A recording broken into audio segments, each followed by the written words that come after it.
10 రోజుల ముందే పండక్కి విచ్చేసిన మన శంకర్ వరప్రసాద్ గారి అభిమానులకి స్వాగత నమస్కారాలు.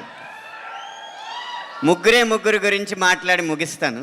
మొదటి వ్యక్తి, సినిమా విడుదలకు ముందే పాట 35 మిలియన్లు దాటి 45 మిలియన్లకి దూసుకుపోవడానికి కారణమైన సంగీత దర్శకుడు భీమ్ సిస్రోలియో గారు.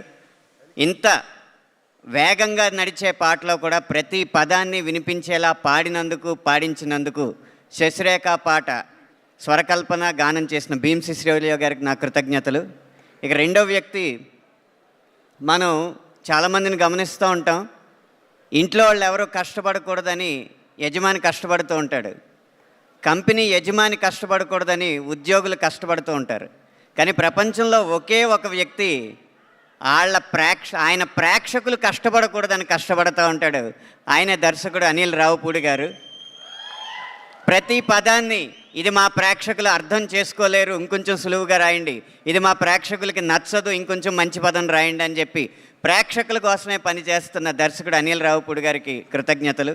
ఇక మూడవ వ్యక్తి, ఈ పండక్కి తోడల్లుడు వెంకీ గారితో పాటు వస్తున్న పెద్దల్లుడు మన శంకర్ వరప్రసాద్ గారైన మెగాస్టార్ చిరంజీవి గారు. మీకు ఒక చిన్న వ్యక్తిగతమైన విషయం మీతో పంచుకోవాలి. ఈ పాటలో జరిగిన విషయం, చిరంజీవి గారు ఇంట్లో శశిరేఖ గారిని అనేక సందర్భాల్లో అనేక విధాలుగా పిలుస్తుంటారు. ఒక సందర్భంలో మనతో పంచుకున్నారు. ఆయన బాగా గంభీరంగా ఉంటే సురేఖ అని పిలుస్తారు, బాగా సరదాగా ఉంటే రేఖ అని పిలుస్తారు.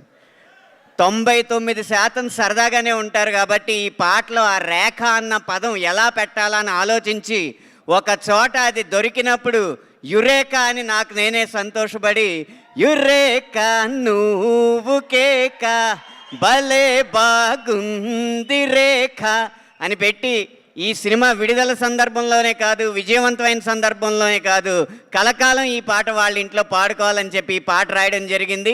అది మీ అందరికీ నచ్చడం చాలా సంతోషం. ఆఖరిగా ఒక్క మాట, మన శంకర్ వరప్రసాద్ గారు పండక్కి వస్తున్నారు అని ఎంత నిజమో, మన శంకర్ వరప్రసాద్ గారు పండగ తెస్తున్నారు అనేది కూడా అంతే నిజమని మనవి చేసుకుంటూ సెలవు తీసుకుంటున్నాను.